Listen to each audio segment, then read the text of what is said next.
today I'm going to discuss about QuickBook Desktop Accounting Software.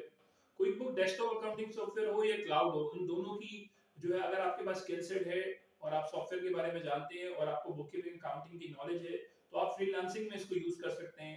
Startups के लिए आप अपना जो है वो बिजनेस में अगर आप इसको इस्तेमाल करना चाहें वो भी कर सकते हैं।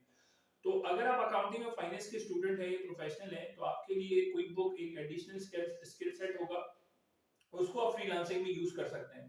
सबसे पहले मैं आपको ये बताता हूँ कि क्लाउड में तो क्या होता है कि पेड वर्जन होते हैं, सब्सक्रिप्शन मॉडल होता है, और वो आप लॉगिन आईडी पासवर्ड दें, उसके बाद आप लॉगिन होकर अपनी कंपनी में जो है बुक कीपिंग अकाउंटिंग कर सकते हैं।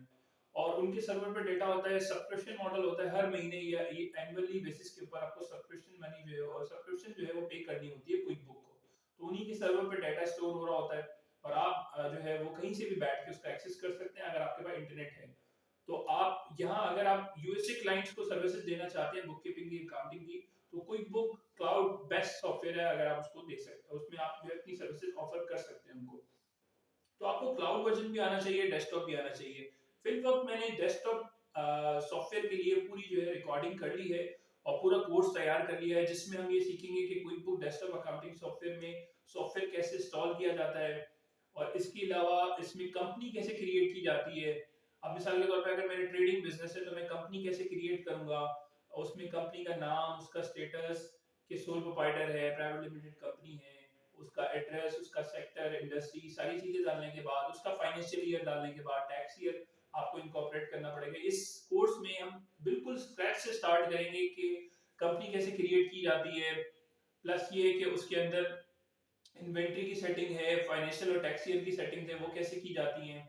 और डेस्कटॉप सॉफ्टवेयर में एक फायदा ये कि आप मल्टीपल कंपनीज भी बना सकते हैं। इसमें पेड पेड जो इसमें भी पेड वर्जन होता है, सब्सक्रिप्शन होती है और आप जो है वो फ्रीलांसिंग कर सकते हैं उससे। तो उसके बाद कंपनी जब हम क्रिएट कर लेंगे, फिर आगे जाएंगे बैंक पेमेंट वाउचर कैसे बनाया जाता है, बैंक रिसीट वाउचर कैसे बनाया जाता है। अगर किसी कस्टमर को इनवॉइस देनी है तो उससे पहले अगर उसको कोटेशन भेजनी है, एस्टिमेट भेजना है, तो वो कैसे बनाया जाता है। उस एस्टिमेट को या कोटेशन को आपने कन्वर्ट करना है इनवॉइस में और इनवॉइस भेजनी है तो वो कैसे किया जाएगा।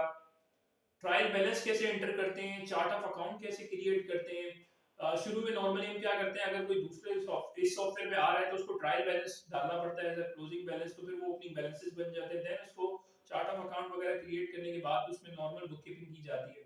तो इनवॉइस कैसे क्रिएट करते हैं, इनवॉइस की पेमेंट जब आ जाती है तो रिसिप्ट हम बैंक रिसिप्ट वाउचर कैसे बनाते हैं कि इस इनवॉइस के अगेंस्ट हमें पेमेंट आ गई है।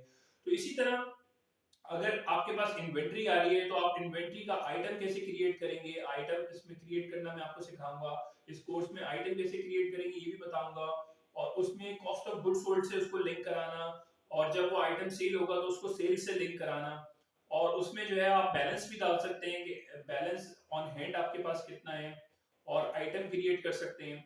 आप सर्विस आइटम हो या आपका इन्वेंट्री आइटम हो, इन्वेंट्री पार्ट हो, वो आप क्रिएट कर सकते हैं इसके अंदर। इसके अलावा वेंडर है, वेंडर में आप जब भी आप परचेज बिल्स एंटर कर रहे हैं तो बिल्स भी एंटर कर सकते हैं। अगर विदाउट इन्वेंट्री वाले बिल्स हैं वो भी डाल सकते हैं, और इन्वेंट्री वाला बिल्स है अगर आप परचेज कर रहे हैं तो वो भी आप एंटर कर सकते हैं। और इसमें बैक एंड पे फाइनेंशियल खुद ही बन रहे होते हैं, बस आपने जो है प्रॉपर चार्ट ऑफ अकाउंट आपने प्रॉपर क्रिएट करना होता है। उसमें bank payment voucher, bank receipt voucher, और क्रेडिट मेमो कैसे होगा, सेल्स रिटर्न होगी तो क्रेडिट मेमो कैसे बनेगा, डेबिट मेमो कैसे बनेगा, और वेंडर की इनवॉइसेस वगैरह। और इसके बाद जब हम देखेंगे कि एक जर्नल एंट्रीज अगर हमें बनानी है तो वो कैसे करेंगे, बैच एंटर, बड़ा बैच हमें एक एंटर करना है तो बैच एंटर ट्रांजैक्शन इसमें कैसे की जाएंगी। इसके अलावा हम रिपोर्ट्स देखेंगे कि रिपोर्ट्स कैसे जो है यहाँ पर व्यू कर सकते हैं, कि अगर हमें इन्वेंट्री देखना है कि बाय आइटम हमारे पास क्या इन्वेंट्री मौजूद है इस वक्त। इसके अलावा कस्टमर्स के बैलेंसेस देखने हैं, वेंडर्स के बैलेंसेस देखने हैं, कस्टमर्स और वेंडर्स की एजिंग देखनी है, प्रॉफिट एंड लॉस स्टेटमेंट देखनी है, बैलेंस शीट देखनी है, कैश फ्लो देखना है। और इसके अलावा मल्टीपल रिपोर्ट्स यहाँ पर मौजूद हैं। ट्रांजैक्शन बाय डिटेल भी हम देख सकते हैं, लेजर्स देख सकते हैं। और इसको हम नॉर्मली जो है वो फ्रीलांसिंग में बहुत ही अच्छा और इन डिमांड सॉफ्टवेयर है ये। अगर आपके पास स्किल सेट है तो आप इससे बेहतरीन जो है अपनी इनकम बढ़ा सकते हैं। अगर आपके पास अकाउंटिंग फाइनेंस का नॉलेज है तो मैं आपको हाईली रिकमेंड करूंगा कि कोई बुक क्लाउड हो या डेस्कटॉप, आपको ट्रेनिंग लेनी चाहिए और उसके बाद उसको अपनी अर्निंग अपॉर्चुनिटी बनानी चाहिए। I hope you have enjoyed this video. Thank you very much.